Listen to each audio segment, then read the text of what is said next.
Hello, everyone. Jeff here from Respawn Studios, back with episode 5 of my Meet Your Maker series. The topic for today is upcoming games for this fall and next spring, since a lot of games have already unfortunately been delayed. Alright, so E3 was a few weeks ago, I think about 4.5 weeks ago now, middle of June. Of course, some cool new games were announced for every system, but me being primarily an Xbox guy, of course, what I was most excited about was the Halo Master Chief Collection. It had long been rumored, people thought that might have been out, be coming out, or Halo 2 Anniversary on its own. But the Master Chief Collection's coming out. And so everyone, myself and everyone else at Respawn, are incredibly excited for this because we're mostly big Halo fans before anything else.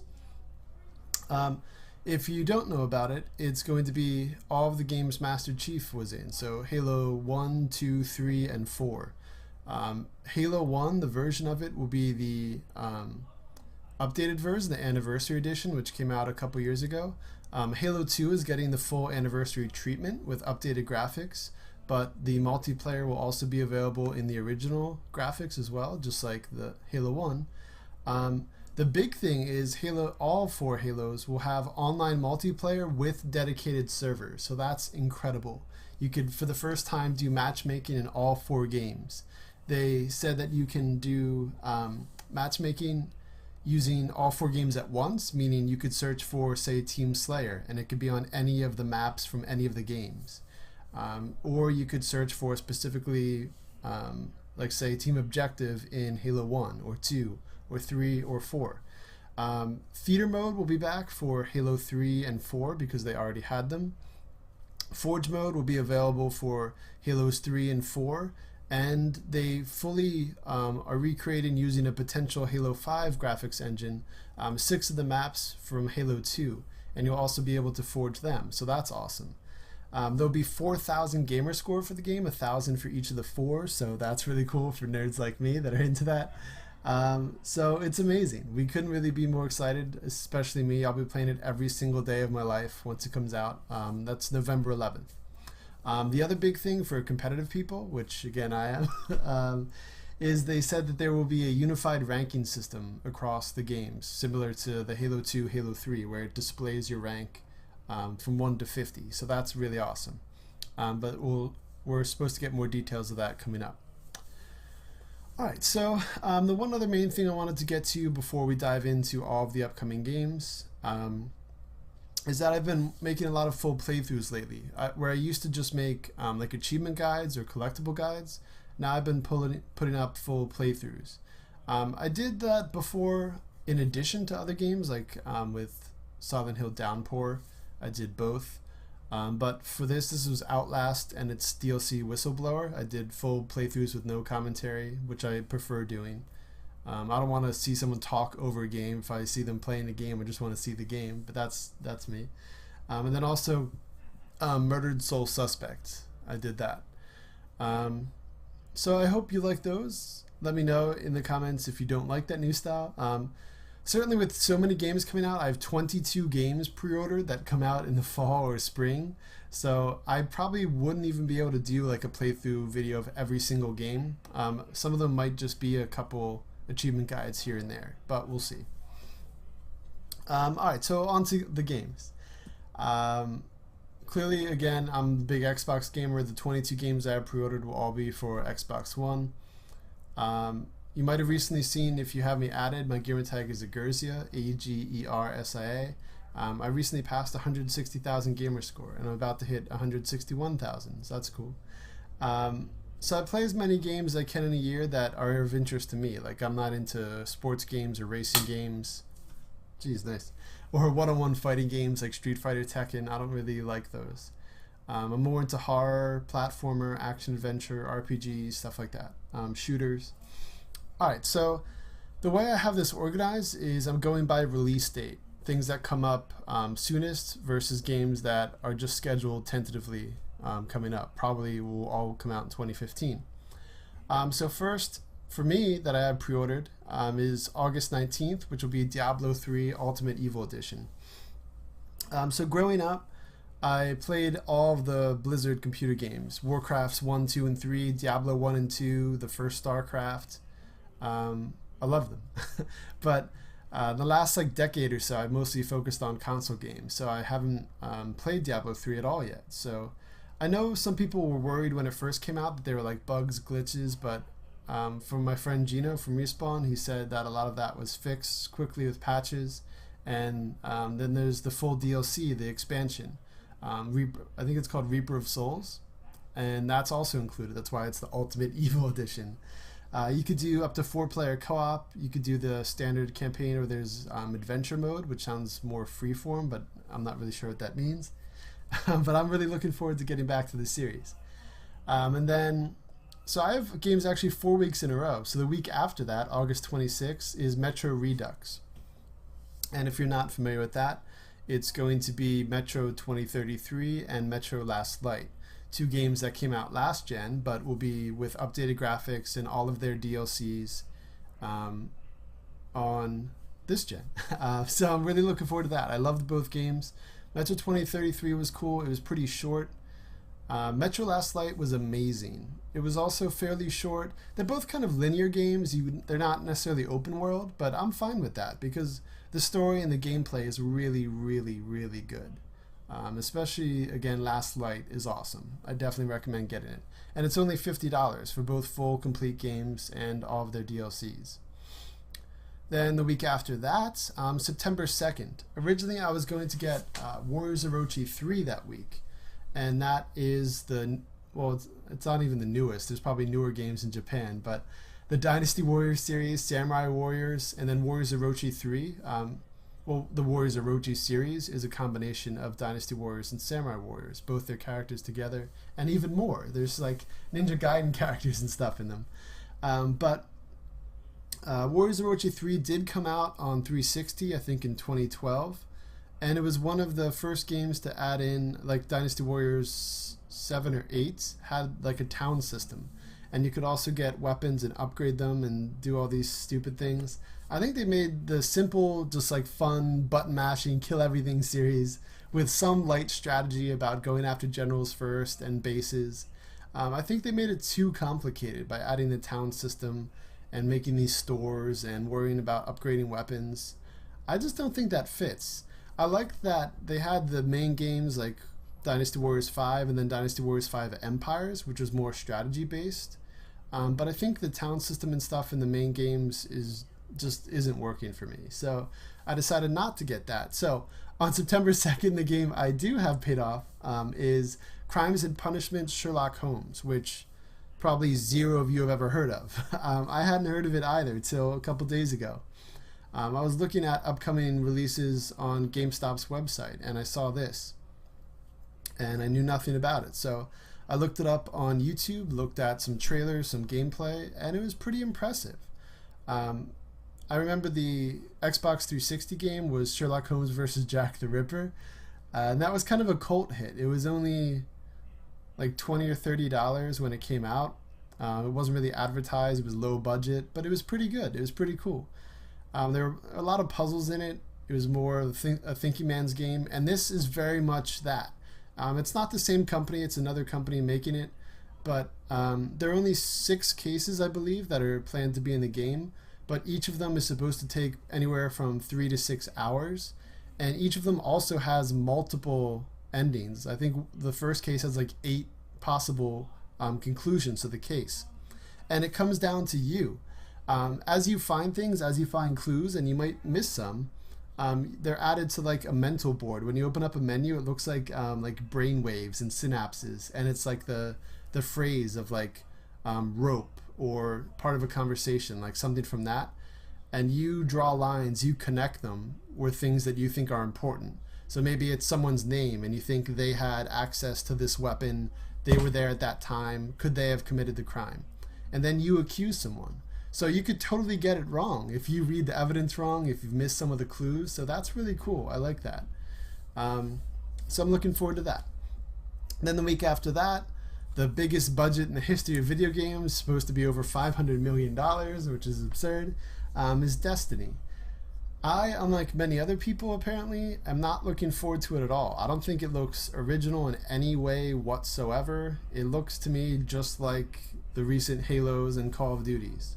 When I like Halo and Call of Duty, I'm not saying that looks like a bad game. I'm just saying I don't understand the buzz. It looks like the other games that are out. It doesn't seem to really have any distinguishing features that make it look cool. If anything, to me, I watched a lot of the streams of people playing the alpha, and I should be playing the beta in a couple weeks coming up, so we'll see. But for me right now, the only reason I plan on getting it is because of the single player or co-op component, where you could go into dungeons, you fight enemies and bosses, and there's even a clan system apparently, according to at least the achievements that were posted. So that sounds cool. Kind of like an MMO-esque component to it, so I like that idea. But everyone probably knows about Destiny. There's the multiplayer, which looks a lot like a combination of Call of Duty and Halo. There's some vehicles, some futuristic weapons. Even the game modes seem like domination from Call of Duty, things like that. So I'll just move on.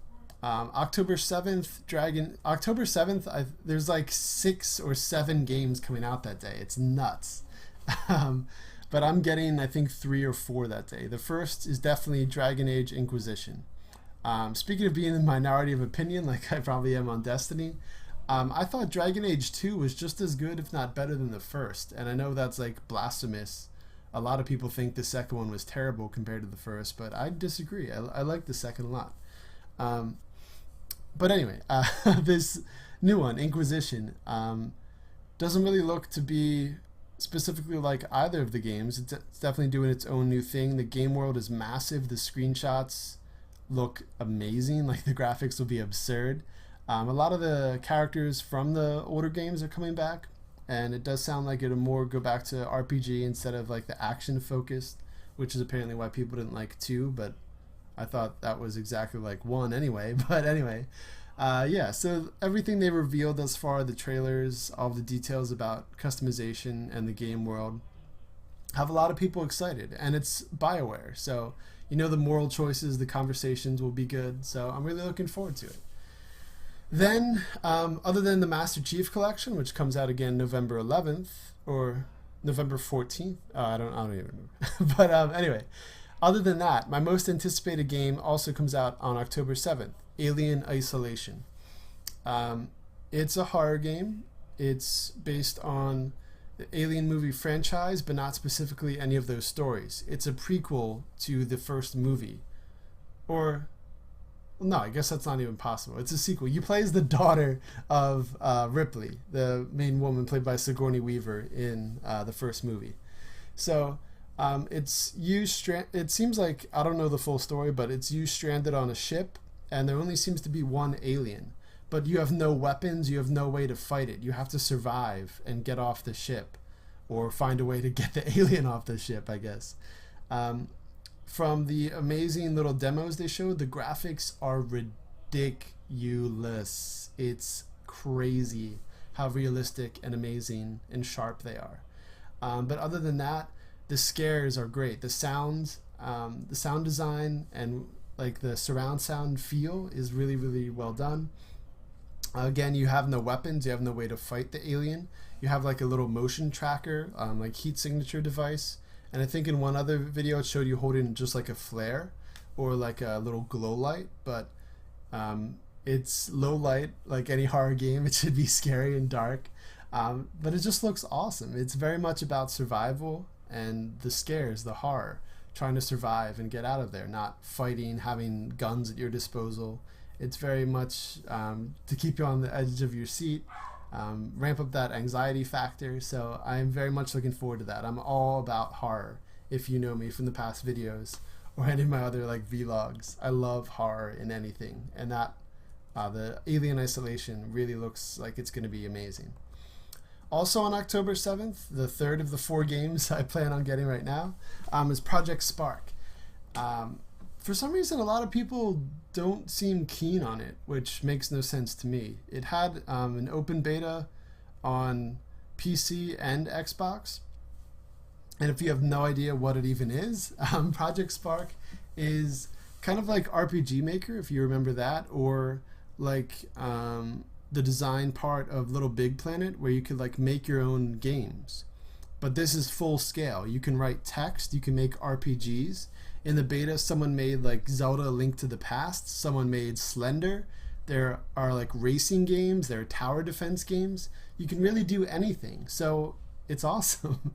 If you're lazy like me and you don't want to spend hundreds of hours designing a potentially awesome game, which of course you could do, you could just buy the game and then wait a little while, maybe a few weeks, or maybe they'll even carry stuff over from the beta, which would be cool. Maybe when you buy the game initially, you'll have access to certain pre-made or user-made games, which would make sense.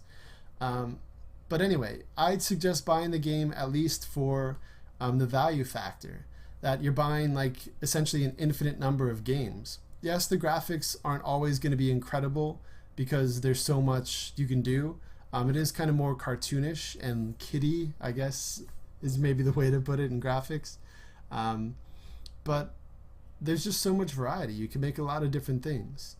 You could still make scary games. You can make adventure games. You can make platforming games. You can make like Block Breaker, the old school stuff. So it looks really awesome. I definitely suggest checking it out.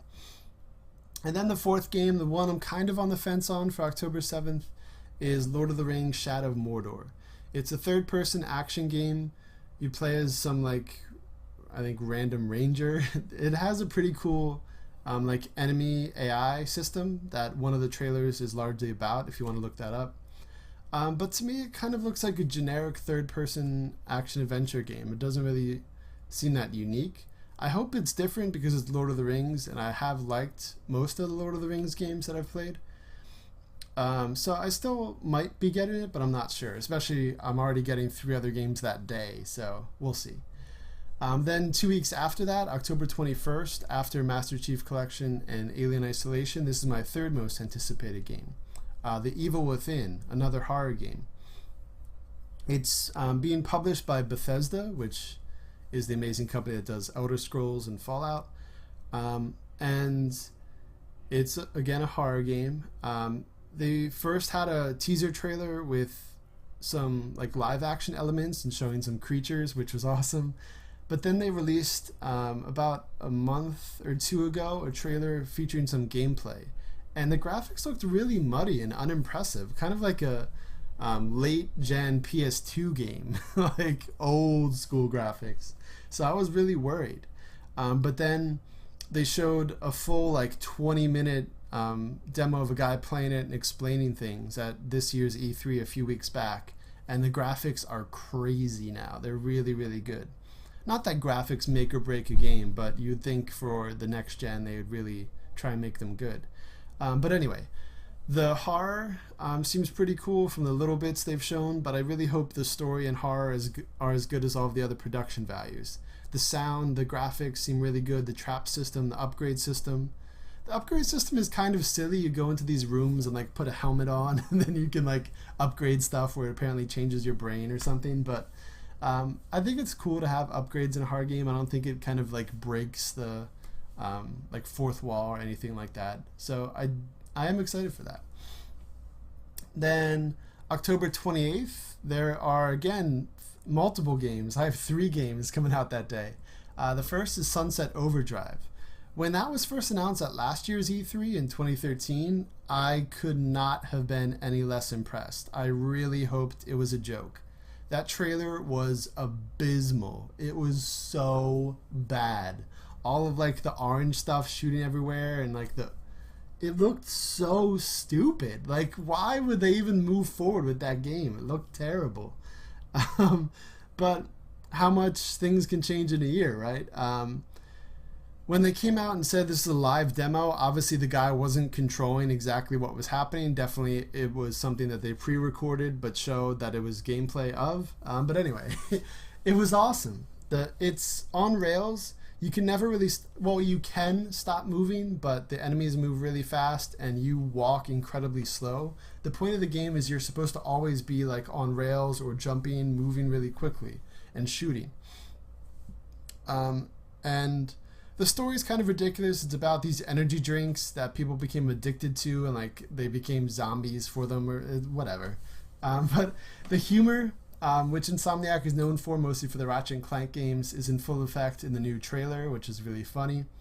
And it looks like a combination of, some people say Jet Set Radio Future. To me, it's like Tony Hawk Pro Skater with like the old school arcade games, like what was that game called? Smash TV, where you move with one stick and shoot with the other. So it looks like intense action like that. There are tons of enemies. You just go from thing to another, just shooting nonstop. There's some really cool bosses. The graphics are pretty good. It just looks like kind of mindless fun, which is always appreciated in games. There are a lot more serious games now, and sports games, different styles, but I still like these light-hearted, fun games, and this very much looks like that. So again, very much changed my opinion from last E3 to this E3. I am pretty excited for it now.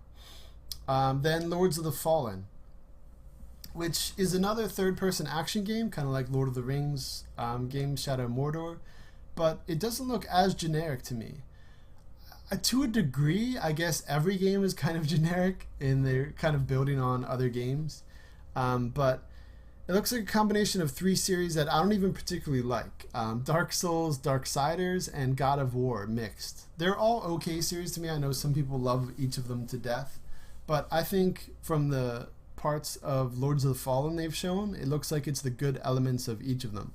In terms of level design, variety of enemies, how the combat moves and flows with combos, what you're able to do. It really looks like it's the good elements of those kinds of games. So it has not seen much press or ads, so still not very much is known about it. But I'm pretty excited. It's a new franchise, which I always like. If it's in a genre I appreciate, to give it a try. So I'm mildly looking forward to it. I hope it's really good. I hope it rises above not getting much press. I hope that doesn't mean it's not good, but we'll see. And then finally for that day, it's October 28th, is Assassin's Creed Unity. I love the Assassin's Creed series. The first game wasn't that impressive, actually. The idea was really cool, the graphics were pretty solid, but it was like rinse and repeat. You had to do the same like steps before you were able to assassinate each person. You had to like pickpocket like a document, you had to eavesdrop on a conversation, you had to like steal this one thing and then assassinate the person. So there wasn't much variety. It was like do this over and over again. They definitely got way better with that throughout the series. The story has evolved really, really well. The graphics are so impressive. The animations are good. I like all the little things they added. I hated the naval battles. I know some people like love them to death and even wanted like a spin-off of just naval battles. That is not me. That is like the worst element of any recent game to me. Those were so bad. But I've just never been into naval or like aerial combat in any game. But I don't know. I just hated that stuff. But anyway, this new one, Assassin's Creed Unity. They've announced that there's a co-op mode. I don't think it's for the main game, the main campaign. I think it's like a separate set of missions, which is still cool to do 4-person co-op in an Assassin's Creed style game. There will be multiplayer, which they've had in the last couple, which has been good at times or bad. The netcode seems kind of off, like it's hard to join people or get in certain games, which I hope they have worked on. But the main game, which is the most important to me for Assassin's Creed, the single player, this assassin you play as is during, I think, the first French Revolution with guillotines and all the fun royalty things. And it's, in Paris, France. It looks really good. They just released a new, I think about 3-minute trailer today in honor of Bastille Day, which shows some more gameplay and animations, and it has the voice actor of the assassin talking, which is really impressive.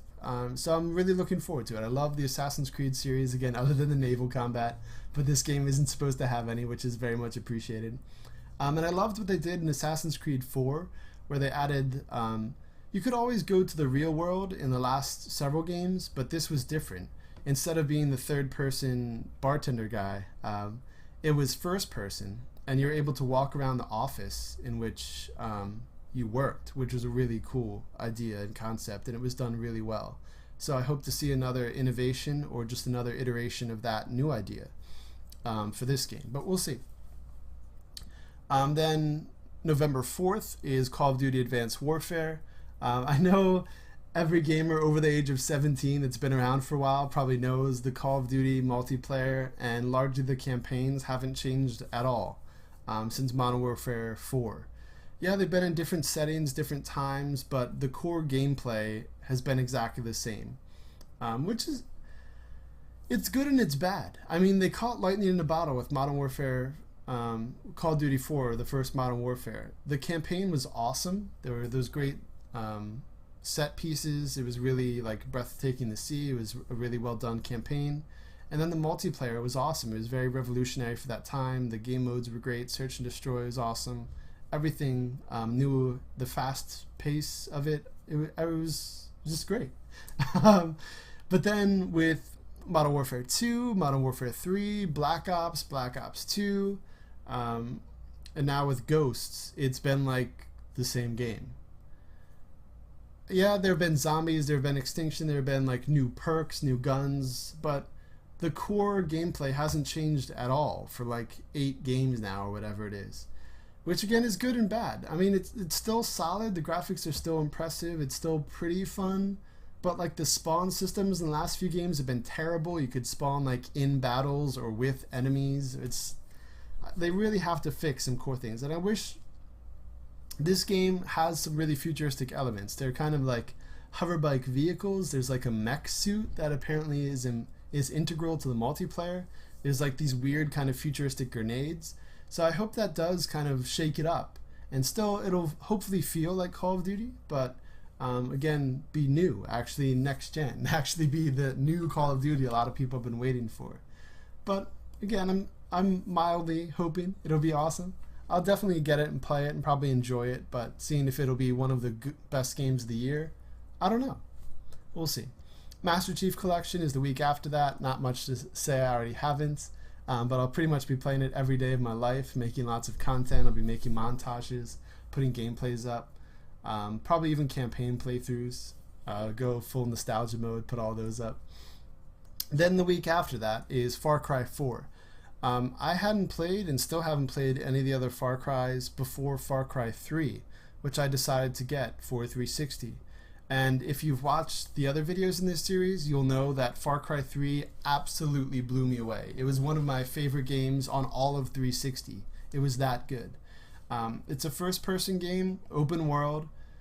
It's kind of in the style, I guess, of Fallout in that sense, but it's not futuristic. You're on, in Far Cry 3, you're on an island, and you're just a random guy.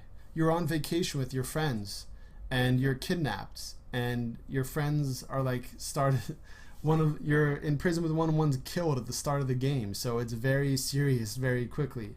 The villain of the game is awesome. The voice acting is incredible. It's a very like memorable, intense story. You could also hunt animals. You can do a lot of like side activities. It's very much an open world feel. You could really go anywhere, do anything, and it was very just well done. Everything about it was great. And Far Cry 4 seems very much to adapt that style. They're also adding co-op for apparently the entire game, which is going to be awesome. And if you don't already know this, you can ride an elephant and use it in battle. So if you need a reason to get a game, there it is. It takes place in the Himalayan mountains. You play as a guy trying to get this evil like dictator of that area out of power and again save the common people.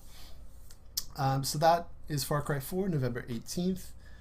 Now, our final game with a set date before we get to some like 2015 or hopefully 2014 just with unannounced dates is February 24th of early next year. This was actually supposed to come out this fall, Witcher 3, but it was pushed back.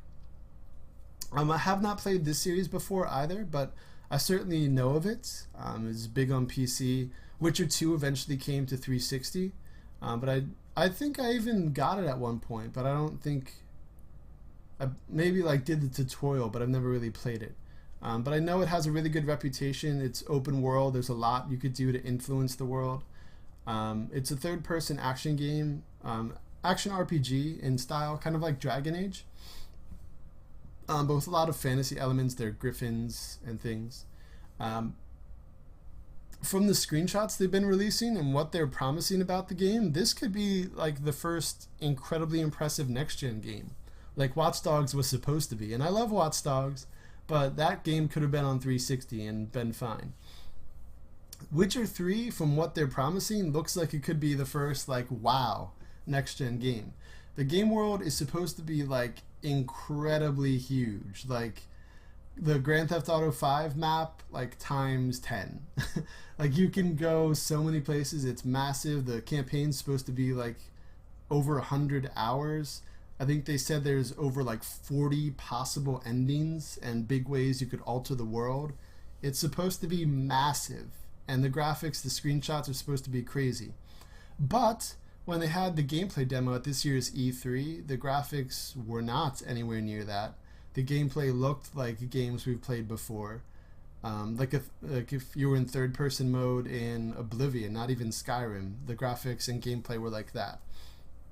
So it still looks cool, but to live up to their promises, they have a lot to do. Maybe that's why they delayed it from this fall to next end of February. But we'll see. I hope it could really live up to all the promises. I love those big RPGs. I love Dragon Age and all of that, so I'm really hoping Witcher 3 is going to be awesome.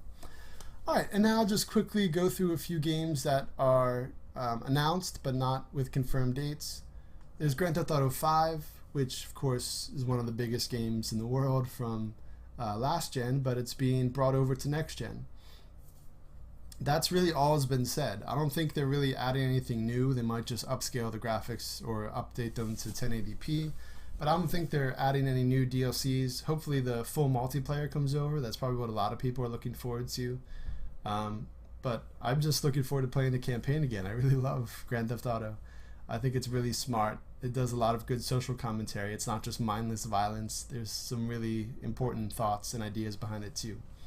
And then we have Dying Light, which was supposed to come out all kinds of times. I think originally it was supposed to come out in like April and then August, and now it's delayed indefinitely. That worries me. I'm worried it might be canceled.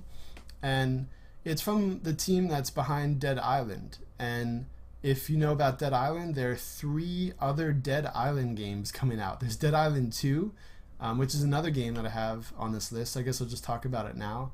There's Dead Island 2, which takes place in Los Angeles, whereas the first 2 games, Dead Island and Dead Island Riptide, took place in islands around Australia, or at least those are what the accents were like.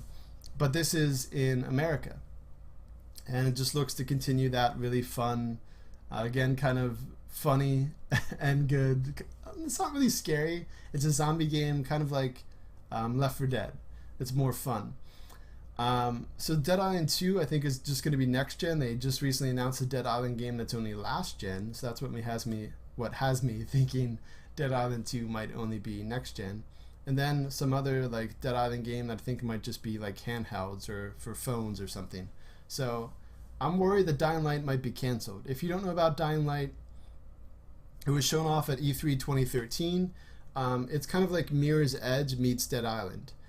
You can use things to fight the zombies, but it's mostly about survival. It's kind of like the Mirror's Edge gameplay where you run, you use like parkour moves to quickly vault over objects, climb buildings quickly. And I think like the core gameplay is you're supposed to gather items during the day and then at night like hide. You hopefully have like set up a base or traps where I think the zombies might even get more aggressive at night, so the point is you have like traps set up during the day and things where you could more easily get to cover at night and be protected. Alright, so just a couple others. The Division, which is supposed to be in the Tom Clancy lore. I played a lot of Tom Clancy inspired games, but he passed away several years ago. I don't think he ever had any involvement in the games. He wrote a lot of thriller books, like the Rainbow Six books. Some Splinter Cell things, Ghost Recon, all of those video game series are based on his works, but I don't think any of them were specifically about any of the books. But this new game, The Division, was also showed off at last year's E3, and they're showing more and more reveals about the amazing graphics engine they've designed. I think it's called like Snowblind or Snowdrop or something, but it's ridiculous. Like the lighting effects, the smoke, the water, just the little details are amazing. Individual gunshots like in a car, it's awesome. The purpose of the game, it's supposed to be kind of like an MMO in a city where it's kind of like Gone to Hell. People like move in packs and try and hold different areas. I think there also are definitely AI enemies, but it's a lot about like kind of like, I don't want to say DayZ, but that's like the only example I could think of where there are other people that are going to try and maybe kill you and take your stuff. So the point is you're supposed to find other people and work together to clear areas and get to different advantage points. But it's still far off. There's no it's probably just coming out in fall 2015, so not too much about the core gameplay is really known yet. And then Elder Scrolls Online, which I think I mentioned in my last Meet Your Maker, I was very much looking forward to. I wanted to have a guild and all of that, but that was supposed to come out this month, and it's been delayed almost indefinitely. They said vaguely they hope it still comes out in 2014, but it still hasn't been announced, so I'm worried it's just going to be pushed back or maybe even canceled. I don't know. But even if it does come out, it'll probably now come out either late this fall or early next spring when a lot of other big Xbox One games will be out. So I'm definitely going to get it and still try it. I love the Elder Scrolls series, but we'll see. I don't know if it'll be an ongoing thing where I keep the monthly subscription going, but hopefully it's that good. And then Batman Arkham Knight, I don't think really anything has to be said about that series. Both Arkham Asylum and Arkham City, I think, won a lot of Game of the Year awards. It's one of the few amazing superhero series. It's great. A third-person action game. You could use a lot of the Batman abilities. A lot of the villains are well incorporated. There's good gameplay variety. And this is the end of the trilogy made by Rocksteady, that British group that made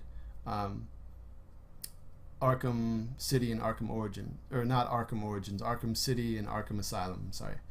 And then finally, I wanted to add this to come full circle, Halo 5. It's only been confirmed for fall of 2015, but again, the multiplayer beta for that, I don't even think I mentioned this when I initially mentioned the collection, is included in the Master Chief Collection. And the beta, I think, is like December 27th of 2014 up to like the middle of January 2015. And not much is known about Halo 5. The subtitle is Guardians. They've shown art that has Master Chief and another guy that they confirmed is a male Spartan that is supposed to be in the game, figure into the story in some way, but that's really all that's known. One of the things I'm really excited about is they already had Bravo, who used to be a professional player and coach for like the esport aspect of Halo, working for 343 Industries, but recently they hired several other professional players. Neighbor, Ghostiami, and Dursky are now all working and involved in shaping the multiplayer for Halo 5. So for us like competitive fans that prefer like the feel of Halo 2 and 3 to Reach and 4, I think they're kind of trying to go back to not those roots to make it exactly the same, but that feel like Halo where it takes a lot more skill to get a kill. You have to perfectly get several shots. It's not about armor abilities or things. It's really about your gun skill and teamwork and moving around the map in an intelligent way. So alright, that's my list of the 22 games I have pre-ordered that I'm really looking excited to. I guess 23 because Halo 5 isn't in their system yet, but this is probably a long video, but I hope if you made it this far that you enjoyed. Again, feel free to add me on Xbox. My gamertag is Agersia, Agersia. Thank you very much for watching. If you liked it, please feel free to hit like. If you're not subscribed yet, feel free to subscribe. And I'll see you for more videos soon.